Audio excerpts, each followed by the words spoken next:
to Trusty Chords, the podcast which aims to celebrate music and those that create it.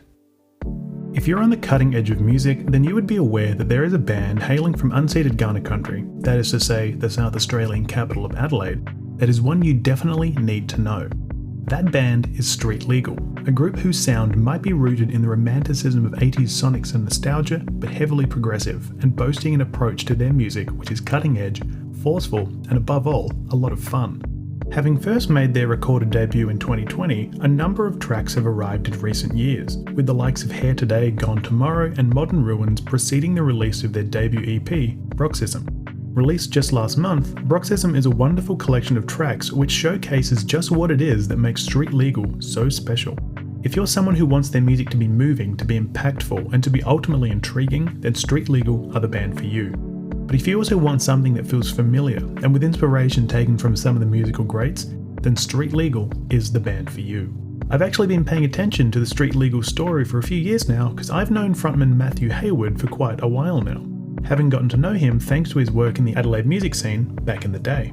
As you can expect, it wasn't exactly too difficult to coax Matt to appear as my guest on this week's podcast, where I spent the whole time gushing about how much I really love Street Legal's debut EP. If you're in New South Wales, Victoria or South Australia this April, then you should definitely head along to catch Street Legal on their Bruxism National Tour. But in the meantime, I strongly urge you to check out Street Legal's debut EP, and once you're done giving that a spin, have a listen to our chat, and I'll see you at the end of the episode for some general housekeeping.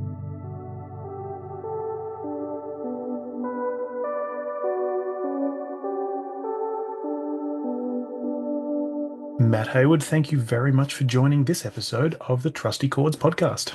It's a pleasure, Tyler. Thanks for having me. It is a true pleasure to have you on board, but I guess before we sort of get into the nitty-gritty of everything, I should ask, for those who don't recognise your name, could you give me a quick few words on who you are and why we're chatting today?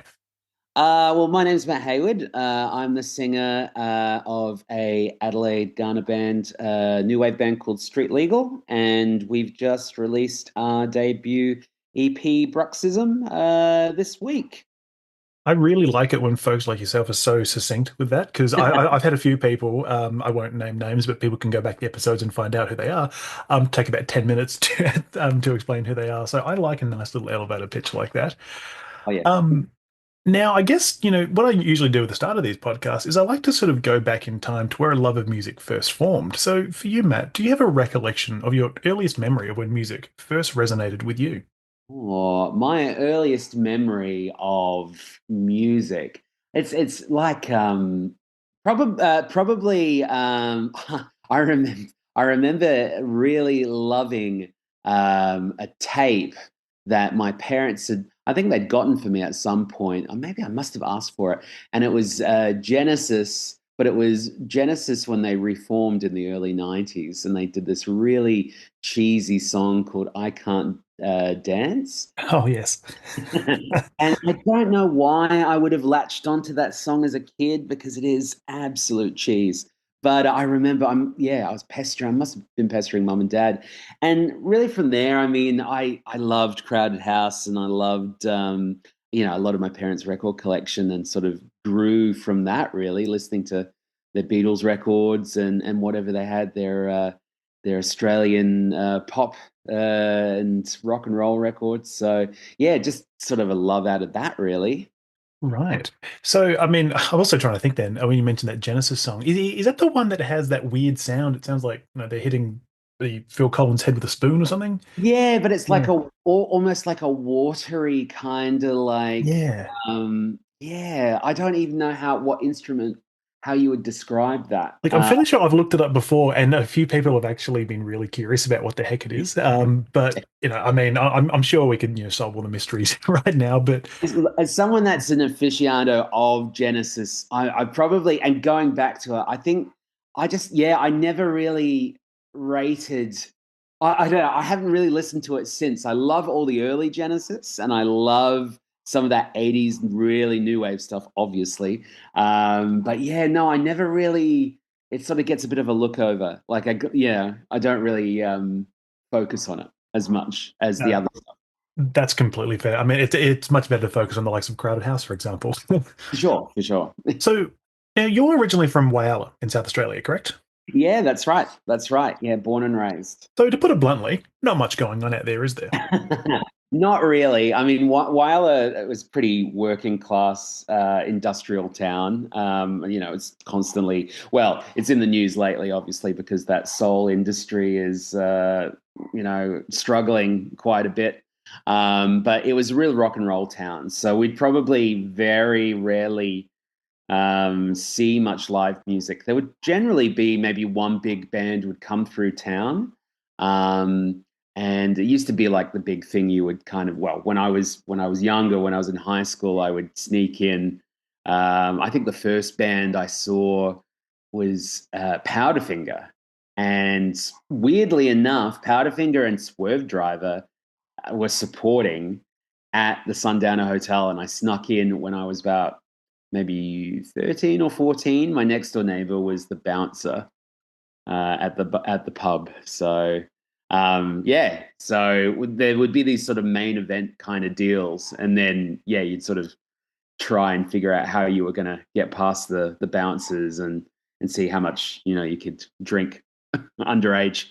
Yeah, because I was going to say, I would assume there wasn't sort of too much of a very vibrant live music scene out there. And if there was, it would have been a lot of local bands, right? Yeah, no, there wasn't really as much. No, we'd have bands would come and yeah, I mean, Wyler tastes were very particular, so you wouldn't want to play anything too sentimental or maudlin or yeah, introspective because you'd probably have a chance of getting bottled.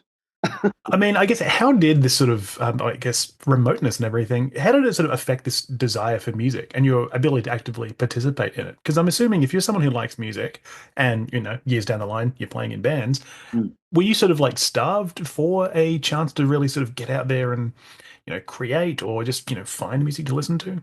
Yeah, well, I remember when wow, I think it was 1996, 19, I remember when the national broadcast, when Triple J came to Wyala, how much of a big night it was. Even as a kid, I sort of remember being starved of, yeah, like live music and, there was a bit of an art scene, a cultural scene. Wyala was a lot bigger in the late 80s and 90s than it is currently.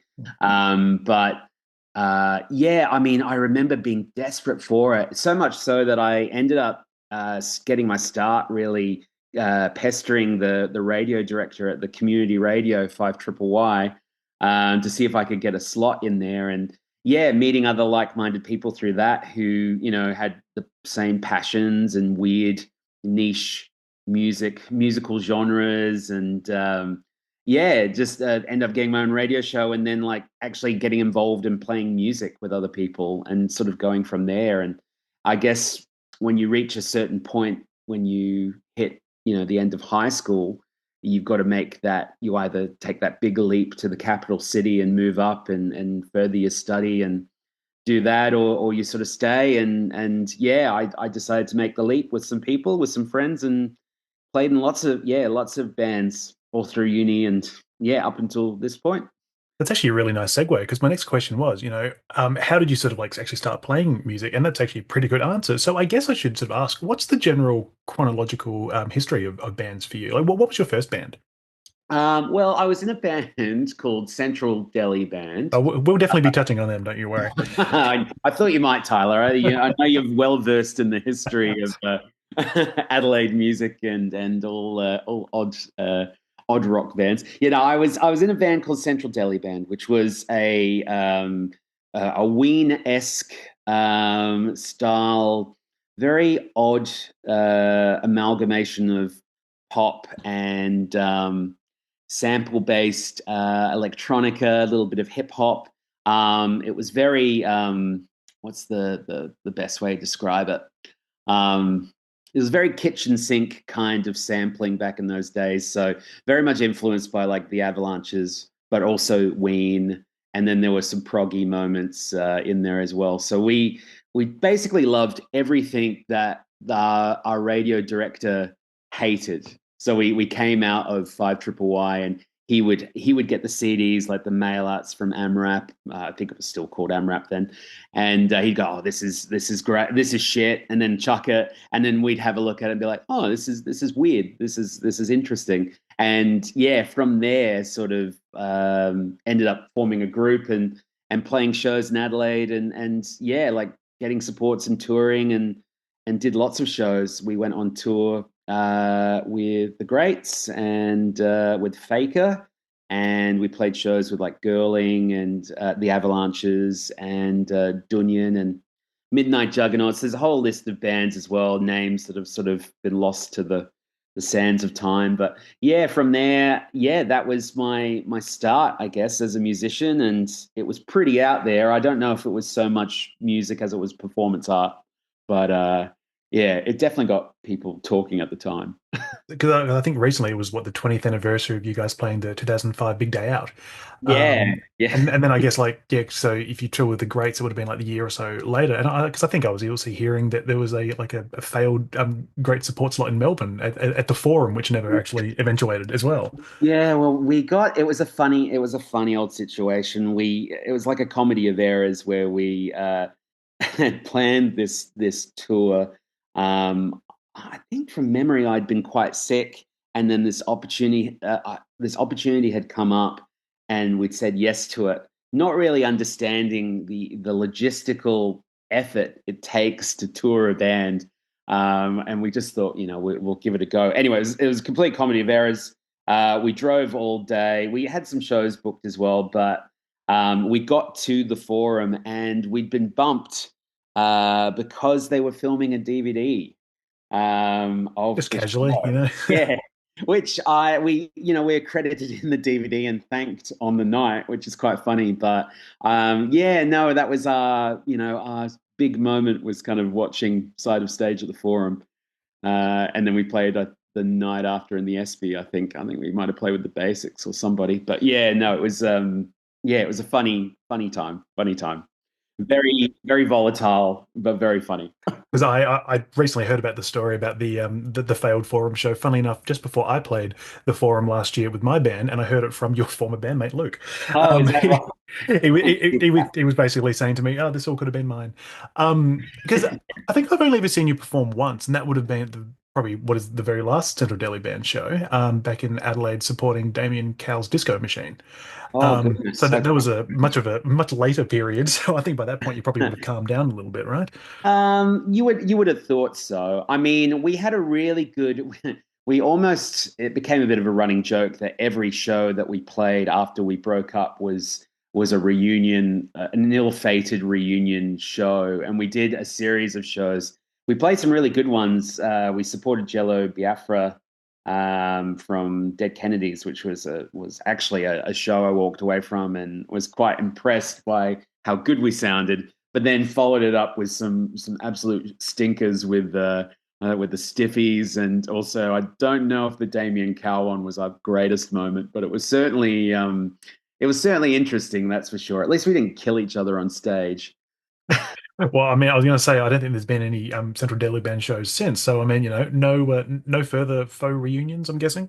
No, I think that ship has probably sailed. The reason, I mean, I was always very keen to, when I was a lot younger, I think was keen to sort of just get the songs out there. But I imagine now that the sampling, the nightmare of clearances, like clearing Yes. some of those samples, would just be like too much. And the content, you're playing songs that a 20-year-old wrote are probably not the maturity level of this age. So there's probably a reason why this music never really sort of has emerged Yeah, online, isn't there? it can exist. It can exist in people's hearts and And hard and drives. like urban legend, I think. So apart from Central Delhi Band, what other bands were there for yourself? Well, I ended up sort of going more into management. I managed Fire Santa Rosa Fire, who were Wonderful quite band. yeah, who were quite big during the dance punk era, I guess the new Dayglow era. I looked after them. I also looked after a post rock band called Steering by Stars as well for a period of time. And yeah, I did sort of step away because I did some solo things and a bit playing and with supporting other people, but I wasn't really. I was more interested in the behind the scenes aspect of guess the music industry and creating events and supporting artists that I really liked and were inspired by. But yeah, no, I guess coming to the last couple of years. Obviously, the dreaded lurgy, COVID came about and sort of spurred something in me to sort of put together a project and put together a band and start writing some songs again and put the focus back on what we were doing. And yeah, no, it's sort of come full circle now, which is great. I thoroughly enjoy someone like yourself who always feels like you're reading my questions because my very next question was, all right, street legal, how did it come about? What was the inspiration for it? I think,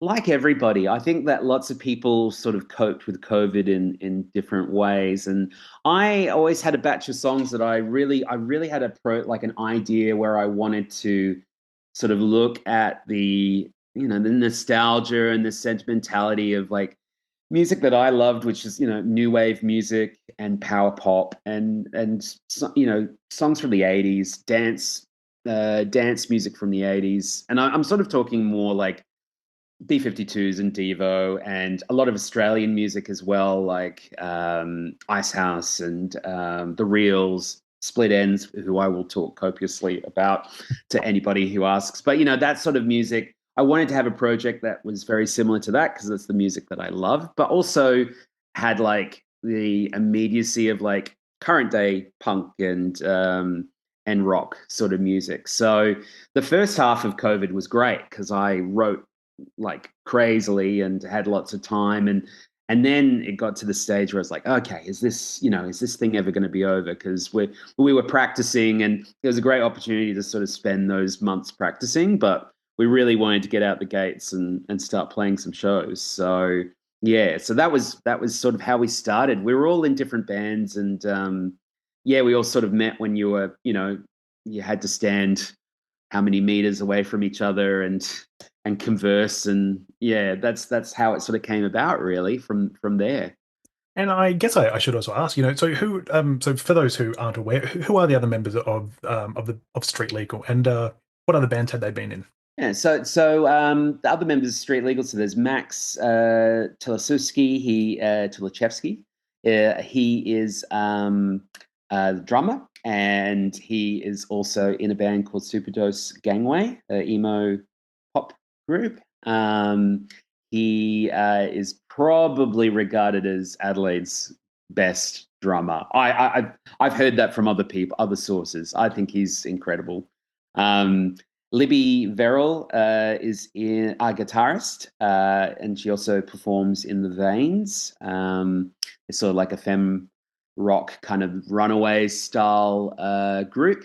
And Tasman Strawn, who plays bass and also plays in garage punk band The Systematics. And that's the lineup at the moment, as has been for quite some time. So it's almost a bit of a super group in a way. You've got all these amazing bands and all the members coming together to form something amazing.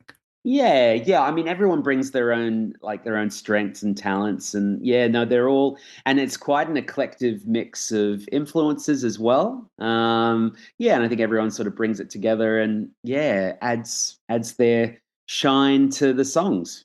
Before I touch on those songs in a sec, I should also ask, bands called Street Legal, where does the name come from? This conceptually, it's a weird one. I always had this idea. I guess it's funny. Like I always had this idea of street legal being a lot more performance based because I went to Flinders Uni and studied acting, and I also was in Central Delhi, which was a lot of very confrontational sort of crowd sort of work. So I always had this idea of street legal being. It was sort of based off like a Lou Reed kind of character from like Walk on the Wild Side, like someone who was this scuzzy guy who lived on the street, but was like this almost lounge act, like a bit of a grumpy lounge act. Like what's the movie Man on the Moon with Oh, Jim yes. Carrey? and he plays Andy Kaufman plays the lounge singer. I cannot remember Tony. I should know this. I'm such a huge Andy Kaufman fan. Yeah, I'm looking it up as Tony. Tony Clifton. Tony Clifton, that's it. Yes. So it was the idea was it was meant to be this Tony Clifton style character. Um, that being said, then an artist called Alex Cameron came along and sort of encapsulated that far better in a sort of a suavia kind of way. So yeah, so it's sort of we dialed down the performance element and sort of focused more on the songs. And I think that's where street legal something there's something raw about the words. There's a bit of word association too. I like to sort of put it like similar to like Big Black, No. like Steve Albini's like it's just putting words together that sound menacing or they sound like they mean something, but ultimately they can mean whatever you want to take away from See, here I was thinking you're just a big fan of Bob Dylan's 18th studio album. it. Well, I'm getting quite back into Bobby again because I did watch the Timothée Chalamet movie the other week, and I thought I was going to hate it, but I actually found it quite affecting. So I got a little tear in my eye. I'm yet to see it, but I've been hearing very good reviews from everyone, so I think I should actually probably bite the bullet and finally check it out because Yeah. I've always been a big Bob Dylan fan. Can't really speak too much of Street Legal, the album, I should say. Okay. But Street Legal, the band, though, brilliant band. I mean, I've been listening to the singles in recent years, and they are just amazing, and even more so on the new EP, Bruxism. And like you mentioned before, there's this sort of like feeling of like nostalgia and like 80s sort of dance and everything. And to me, this album, oh sorry, this EP, it feels like a return to this 80s synth era, but it's actually got force to it. There's meat on the bone and it feels bold. Like, not to say anything from the 80s is like embarrassing, but it feels like a bit of a nostalgic sound I'd be happy to, show to my friends without fear of being ridiculed or something.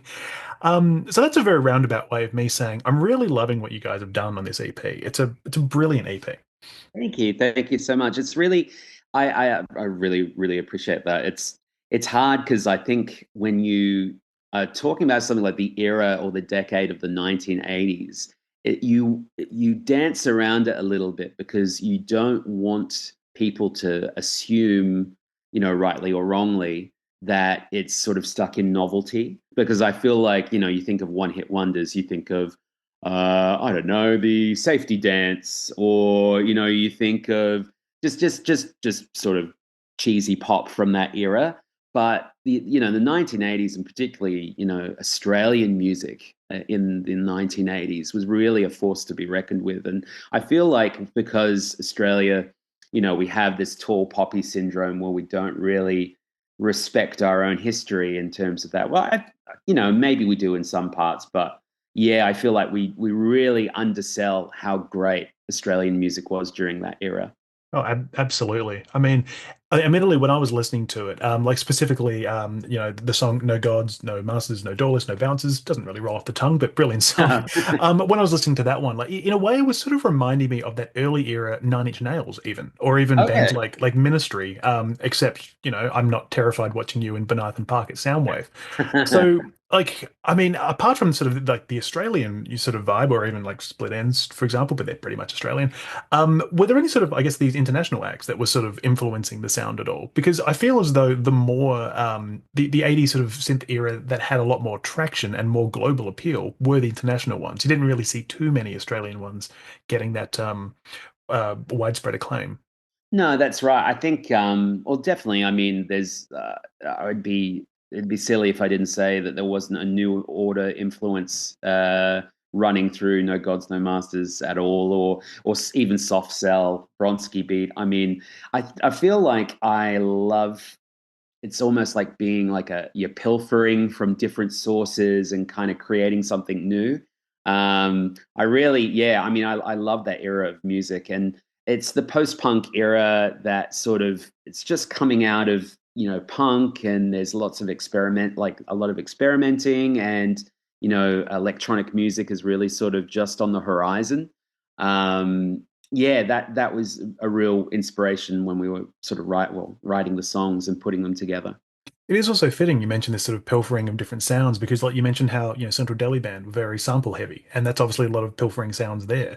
So basically, it just sort of sounds like can't pick up your own damn sound, just borrow someone else's. Isn't that the whole Well, that's career? it. And you try Yeah. it. So you hear a song. I mean, I'm always like, I always hear a song and I'm like, oh, like, I really love these elements, the elementary sort of parts of this song. But wouldn't it be great if it went this way? And the artist. So maybe I'm too critical, but I do love, yeah, I do love, I love songwriting and I love the idea like people I know, yeah, it's not to talk about another podcast, but like Song Exploder and A things like wonderful podcast. Please talk about it. that. No, Yeah. I just love the art of songwriting and hearing where people, yeah, where people get their influence from and how they sort of guide and how a song comes to be. Yeah, that's exciting to me.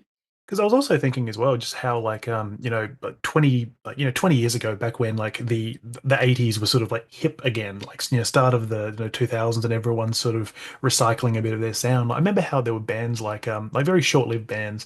Like I specifically remember one that was an offshoot of the band AFI called Stiff Kittens, which is themselves named after the Joy Division original name, I think it was. But it sort of just reminded me of how like it's almost like this cyclical sort of thing where it's like every 20 years, for example, it seems like this sort of throwback stuff becomes good. And in the meantime, there's a bit of a dip. And it really feels like, I don't necessarily want to sort of, write a check that my mouth can't cash here, but it really feels like you guys are sort of on the cutting edge with this sort of sound. It feels very forceful. It feels very, very exceptional. Like, very, very rarely do I actually listen to an EP or something and say, you know what, I'm going to press play again because that's so good. And that's how I felt with Bruxism. Oh, thanks. I really appreciate that. I'm very I'm very touched because we did, we worked we really worked hard on it and we really had a goal that we wanted the music to sound professional and speak for itself and that's, and here's my segue which will help you out as a music journalist and writer. That's how we, when we approached Hugo Nicholson, who was the mixer on the EP. His portfolio, his back catalogue of work really speaks for itself. Working with acts like Primal Scream and Björk, and even engineering some Radiohead albums. So yeah, we really wanted to push it forward. Yeah. I really do love sort of these answers that answer my next questions as well. So thank you for Sorry, I that. trailed I trailed off there a little bit. I kind of got lost in the sauce. No, it's it's another bit of a Ween reference there, Yeah. isn't it? Yeah. And I guess I should also ask as well. Looking at this album, like it's a very sort of I guess progressive release. I keep saying album, I mean EP. I'm sorry about that. Um, So I guess I should say, like also from a lyrical point of view, what is sort of the vibe here? I mean, you listen to something like The Comedian, and you're not exactly, shrouding the meaning with fluff and everything. It's very clear what it's about. But Yeah. this whole thing feels like an EP with something to say. So I guess what is Street Legal trying to say? I think it's a reflection of anxiety around the present moment. It's funny. I feel like everyone feels like they're living in the last century, and maybe that's a fool's idea, a foolish idea, I should say.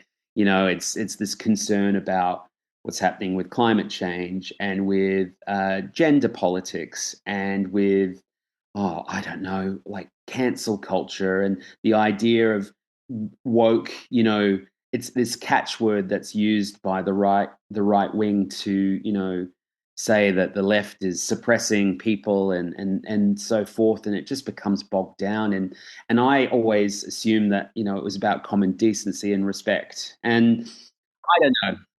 Well, and you can like, this is me just like now, like that's my mind completely clouded in all these thoughts. And I thought, the best way is to actually sort of write it down on paper and put a beat to it and go from there. So yeah, some of them are a bit more explicit. I think The Comedian is pretty obviously about the cost of living crisis and how, the haves and the have-nots relate and exist, and that widening gulf between the rich and the poor. And cardio is it's a bit more self-reflective about um your own personal autonomy and space, and who you are, and self acceptance. I think a little bit too, which is kind of weird to say.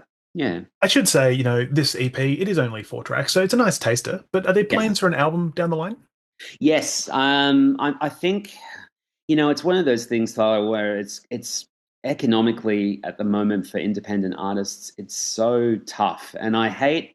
I've got music marketing brain on this week because obviously I've been, helping push the record with our publicist and really trying to sell it. But the reality is, it is incredibly expensive to tour and record, and almost music as a commodity has been completely devalued. So we will record an album in the future. I think we'll probably have a couple of singles come out before we sort of commit to that. But we really just want to get this record out there and get people hearing us, and yeah, like getting people out to shows again. I don't know if that's a tall task after post COVID. It seems like it is. Yeah, definitely does feel that way. But I mean, it'll be very nice to be able to, head along to a street legal show, see everyone wearing those wonderful shirt designs that you've had. There are some brilliant shirt designs there. I mean, there was what the Sonic Youth one that was influenced by the Book Place, I think it was, and Yes, then I know. the I know you're a fan. I know you're a fan of the Sonic Youth bootlegs. I'm looking at your Steely Dan oh shirt yeah, of right course, now. it's in my it's in my Zoom profile picture. Of course, it is. That's one of about 10 that I've got, and there's also the brilliant State Bank one as well. Yeah. Oh, I love something that takes the Mickey out of yeah, that's South Australia's biggest financial crisis. I mean, I was just say it's very fitting to say financial crisis, street legal Yeah. together at last, but that's probably a bit of you don't want to think about that too much, do we? No. Um, so look, I suppose I should get down to the portion of the podcast from which its namesake is derived. So, as an explainer, trusty chord sees me follow the 1, 3, and 5 structure of a standard chord. I ask you about one artist that has impacted you, 3 albums you've been influenced by, and 5 songs you can always turn to. And these albums and songs don't need to be by your one artist. As I always say, it's very wordy, but I'm determined to cut it down one day. So, my first question for you here, Matt, who is the one artist that's inspired you the most, whether it be personally or creatively? Oh, well, I mean, one artist, the group of artists would probably be Split Ends. I grew up listening to Split Ends. There was like a constant source of family entertainment joy, really, with Split Ends. Like, I just the whole like a band that were a collective of odd characters. I mean, they started off, they were from the middle of nowhere in New Zealand. They were weird. They were dressed as weird pantomime clowns. They sort of did this weird prog vaudeville kind of pop outfit, and then they morphed into this like glam rock era. And yeah, and then from there, they sort of they refined it. They went to England like lots of bands did, like the Saints and Birthday Party did later, but they actually got there before punk or around the time where punk was breaking, and they couldn't do prog music anymore. It was like completely voided on the scene. So they ended up becoming ultimately this weird, this refined new wave rock group. And yeah, there's like, I don't know, like their album True Colors is incredible. I mean, there's about 5 hit songs on that record, but they're really outside of Australasia. They're only really known for one single, which is I Got You. So Yeah, it's a real shame when bands like that, are only known for like one hit. I mean, I was thinking about how like, the Divinyls, for example, in the US, they're only known for I Touch Myself, which is yeah, arguably like one of their weaker songs, I feel. I mean, it's a great absolutely. song, but it's very weak. And I feel that a lot of people really need to go deeper into the Split Enz discography and just see how rich that just the kaleidoscopic elements that are in there, the songwriting, the Yeah. stage presence, all that's, and I mean, Noel Crombie's hair. I mean, that's something you sort of need to, adopt down the line. Definitely the uniforms and the costuming, I think, is definitely something that I've been inspired by with Street Legal. I mean, we do tend to have like a uniform kind of look now, but yeah, I mean, I just the whole the familial, like the family aspect of that. The fact that Neil Finn came, it was like the younger brother who came through the band and then became the principal songwriter. And yeah, I mean, there's lots of you have people leaving, having solo acts, and then it's such this huge variety, this catalog that they have, and then they break up and then they become Crowded House, which is They're just again, greedy, aren't they? well, the songwriting is just incredible. So It is amazing, and that is something I guess I overlooked before when talking about Street Legal. There is obviously the whole costume aspect, and well, not the costume, but the uniform, I should say, and the fact that it does feel like a very unified band. Like, I guess so. Am I just repeating myself if I say what is the origin of that? Is it just Split Enz sort of inspired, or is there a more I mean, deeper meaning? look, I think it's good to, like you say, it's good to have a bit of a definitive look, and we've experimented it around a little bit. I feel like when we first started, we had the red coveralls, which inevitably we would get the Slipknot comparison, and I feel like there were probably a few other bands doing it at the time. So we sort of moved through different colors, and now we have a bit of a look that's somewhere between Lounge Act and the Hives. That will probably change too when we can afford a bit more. We can afford Noel Crombie's costuming. I mean, it's a sort of thing that is very striking. I mean, obviously, like I mean, we've both spoken about the band before, and we briefly mentioned Damien Cowell before. You got bands like Tism, for example, who are very Yeah, known for look, what they wear, and it becomes very sort of, it almost sort of precedes mention of their name. But it's, I mean, in the case of Street Legal, it's the sort of thing where you see a band and you just sort of like, not only are they looking sharp, but they look like they're all on the same page, and it makes the band feel stronger, I feel. And I mean, yeah. I don't know if that was any part of the intention, but it's certainly, I guess, a benefit, isn't it?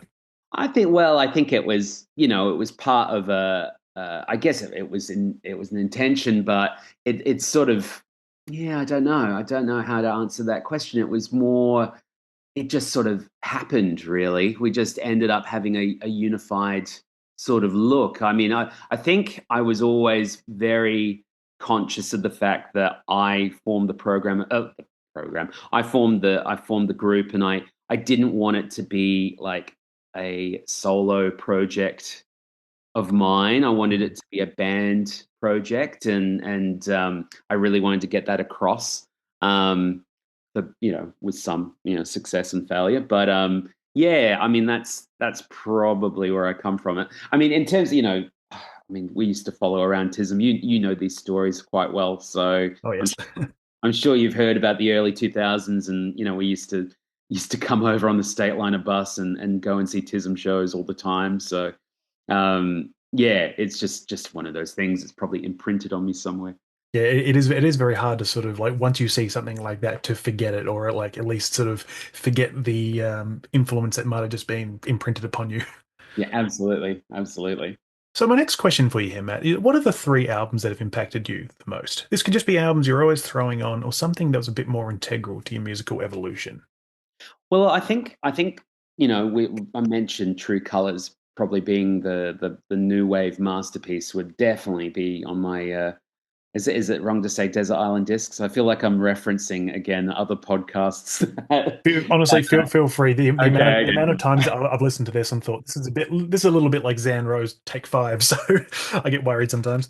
My trusty album would definitely, would be my first one would be Split Ends, True Colors. Hmm. Also, I think what's really impacted the songwriting of Street Legal has been Midnight Oil, and the collective, how they write together, and Peter Garrett's lyrics and Rob Hurst as well. So probably the record from there would be Red Sails in the Sunset, I would say. Right. There are parts of like Cardio and even Letters from the Occupation where, yeah, there's definitely a nod, I think, to Jim Magini's playing and some of the writing there for sure. But it might not be picked up by people. I don't know. Well, I was going to say as well, like, Red Sails in the Sunset isn't usually an album that's sort of picked up too much by, I guess, the general public. They usually go for something like 10 to 1 or something that came a little bit later. But, Red Sails has got some great songs. Yeah. But it doesn't get talked about enough, I feel. No, it's an odd it's a funny album because the album artwork is so iconic. Oh, yes.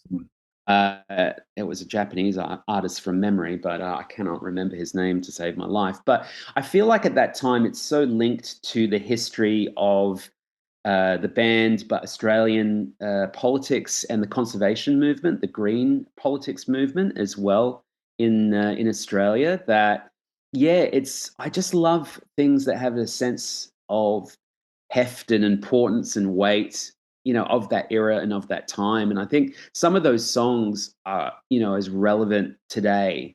If we're talking about, the nuclear energy conversation that's currently in the discourse, are just as important now as they were back in 1984, whenever that record came out. So yeah, I think it's a beautiful record. It's incredible. It's got some amazing songs on there. Truly. It is Yeah. very fitting we're talking about it as well because on my desk, I actually just above my desk, I have a drumstick of Midnight Oil from back in 1983 that Oh my wow. mother got from Theberton Theatre. I always just had it off to the side as a bit of memorabilia, but it feels Well, very fitting to have a chat about it. I was very fortunate. I went through a period of time when when they came back for their reunion shows in 2017, 18, that I actually, I just decided I was in a weird sort of headspace and place in my life where I was like, you know what? If English men and Australian men can go around and follow the cricket around the country and call themselves the Barmy Army, well, I can go and follow Midnight all around the country. So I think I went and saw about seven or eight shows. That's Midnight amazing. Oil shows. Yeah, I decided I was going to do it. And I had the privilege to go to their final show at the Horden Mm. in Sydney. So it was incredible. Yeah, they're still an amazing band. I truly wish I could have seen that final show. I mean, just that set list alone was amazing. But I feel very lucky to have been able to see them. Also, when I managed to see them at twice at WOMAD a few years back, which I Yeah. think you were at that one as well, weren't you? I was, Yeah, I yeah, think I yeah, ran into you at the crowd yeah. actually. It Yeah, was a I just wonderful thought it was weekend. funny because I was watching and I was standing next to this guy and I was like, oh, that's the enforcer. And it was like Angus Sampson from Right. from Recovery. And what would your third album be, Matt? My third one's a bit of an interesting one because it relates to Melbourne in particularly. It's a band from Melbourne who are actually doing some reunion shows very soon, supporting the Drones. It's the Nation Blue, and Right. their second album, Damnation, was quite a pivotal record for me. It's sort of like I I was desperately head over heels. I had young love. I'd met a girl, and I would go and visit her. It was like a long distance relationship that was doomed from the start. But I would come over and spend weekends in Melbourne, where I would just live on toast and probably cigarettes and not much else. And I would spend all this time at the one bar that I really enjoyed, which was the Art House, and would go see, yeah, sorely missed. And I would go see all these bands, and it's so weird. Some of the bands I saw were, like now is so like the variety, like from the Nation Blue, obviously was one, but I'd go see the Blue Line Medic, Mind Snare. I saw early Kiss Chasey behind Crimson Eyes, so there was all that scene was coming through as well. So you never really quite knew what you were going to get. Well, I didn't really know because I didn't have discerning taste then, but I was just going to see everything. But yeah, no, the one band that really stuck out was a band called Nation Blue, and yeah, they're still one of my favorites. They are truly a wonderful band. I mean, actually, funnily enough, I'm actually in a band with sorry, I'm actually in a band with someone who is in a band called The Nation 2, named after the Nation Blue. Oh, right. Very fitting. They're a duo, in case you can't tell. But no, I never had the chance to see The Nation Blue. I mean, obviously, they are playing some shows with the drone soon, but I have managed to see Tom Lincoln quite a few times, and he's always a wonderful performer. I think the last time I saw him, actually, he did. I don't know if it's part of his shtick or something, but I remember him basically taking off his shirt, and underneath was another shirt exactly the same. And I just thought that's strange, but you know That what? sounds, that sounds like an old school rock and roll gag or something. It was fascinating because I just thought he's taking his shirt. Oh, he must be a little bit hot, and then I'm like, that's the same shirt underneath. That's like the same color and everything. Like this is strange, but Tom, it was Tom, arresting. Tom used to always have this bit where he would, and it's like a classic rock move, but it always is quite visceral. He would rub his guitar on his forehead causing it to bleed profusely. And I always remember going and seeing it and it's like standing gawk-eyed from the front row of the Artie, watching him like rub his guitar over his face and this blood streaming down, be like, oh my God, like this is incredible. This is so wild. And the songs were so great, like post-hardcore and rock, like noise rock.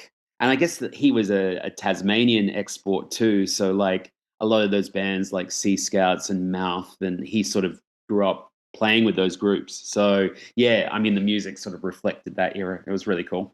Actually, I was going to say, yeah, Sea Scouts, there's a band you can set your watch to. Yeah, bloody good one. Um, and my last question for you, Matt, I'd love to know the 5 songs you can always turn to, whether it be for comfort, for excitement, anything at all, your 5 trusty songs. Um, I think Peter Gabriel, I don't remember, is a great song that pushes the envelope in terms of art rock and pop and new wave. There's lots of great ideas and it's sort of within the confines of a great song. You don't know where that song's going to go, and I mean Peter Gabriel's voice is incredible. Um, Devo, Beautiful World. I Yeah. love I love a song that on the face value is quite simple, but the message is quite cynical.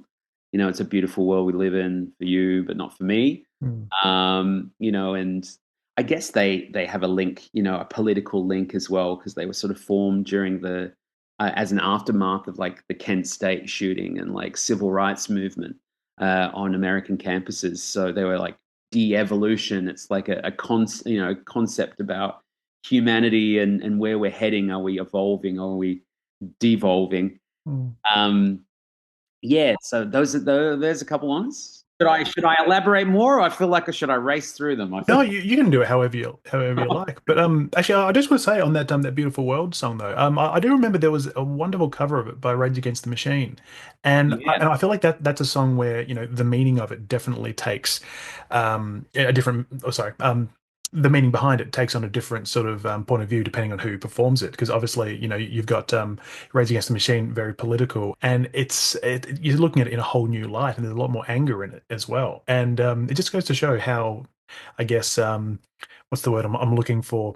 Just how powerful Devo can be, despite the fact that most people don't think they're that powerful. Oh yeah, no, the songs are well, I mean, Mark Mothersbaugh is incredibly well thought out songwriter. He's definitely left field into like left field brain intellect. Yeah, for sure. And what would your next song be? Um I picked this one for you actually. Oh, here we go. Yeah. It's got to be Tism All right.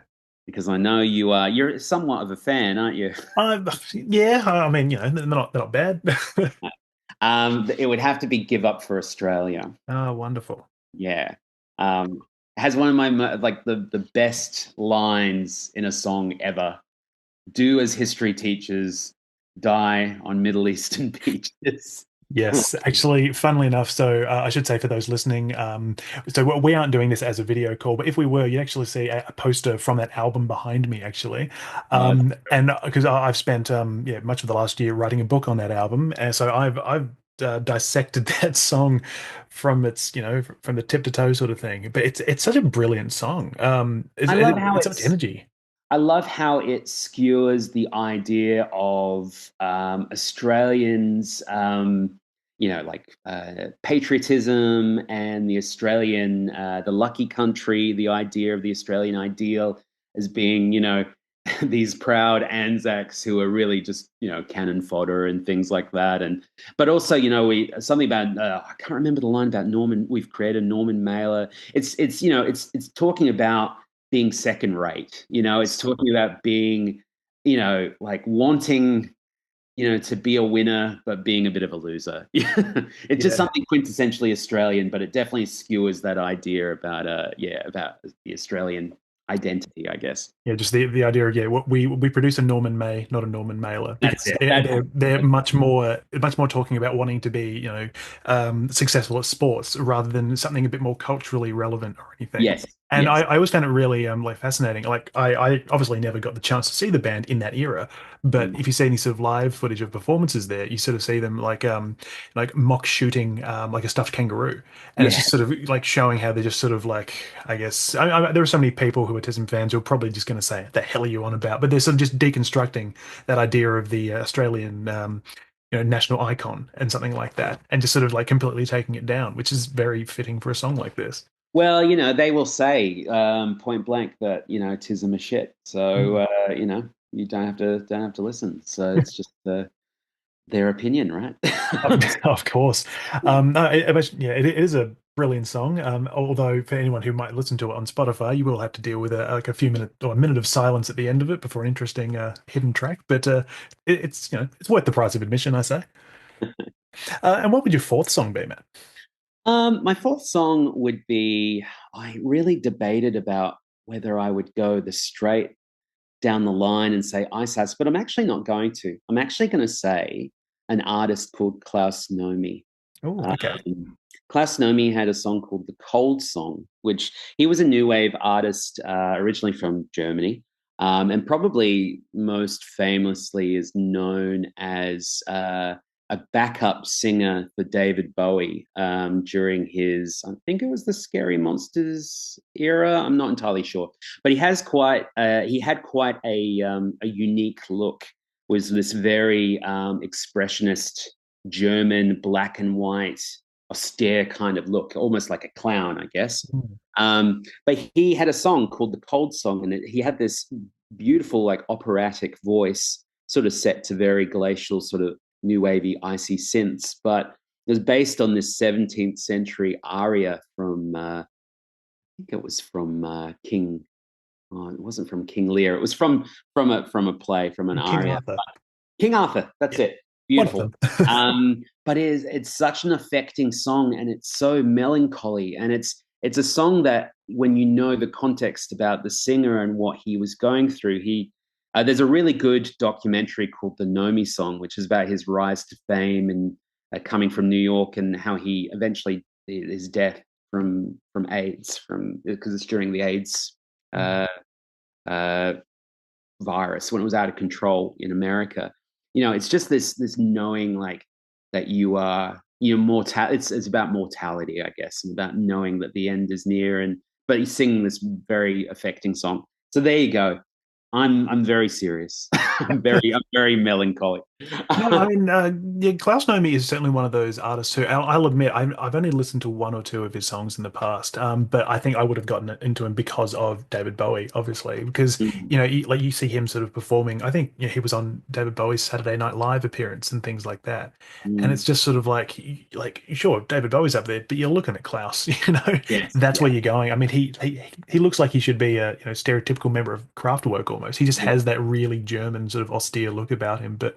And Yeah, like his music is so Bowie, wonderful. Bowie was a musical magpie as well. In the sense that he picked things from Bolan and from Klaus Nomi and sort of created characters that were inspired by Brecht and things as well. So it's to be a part of that. I think would have been pretty special. But yeah, no, I mean that if there's a recorded piece of music or a live like you can see on YouTube, I definitely recommend his live performance of the Cold Song because it's quite yeah, it's quite emotional. It's quite affecting. I also didn't expect anyone to mention a Brecht at all, but I currently have a book in front of me which is The Plays of Bertolt Brecht, which I had to actually I picked up from a free library while I was doing research for my TISM book, because of course I had to. I'm an intellectual, but I don't feel like I'm punching my weight tonight, unfortunately. Oh, by all means, don't worry. I feel very intimidated. So my final question for you, I guess, is what would your fifth song be? My fifth song would be, and I'm going to go for an old staple. It would be At the Drive-In, and it would be a song called Pattern Against User, Oh, which was on Relationship of Command. Not One Arm Scissor, which is most people's choice, but I just love the tension in the song. It sort of propels itself forward, and it's that crazy talk, like it's almost nonsensical word beat poetry kind of being machine gunned out into this song. It just sort of propels itself. It's still an amazing record. I don't think it can be topped. No, it's a wonderful song and a wonderful album as well. I mean, there aren't that many songs which just, that start off with lyrics like that are so wordy but they serve the song so well. Just like starting with like the words, the proposition, and you're sort of Yeah, thinking, okay, where are they going to go from here?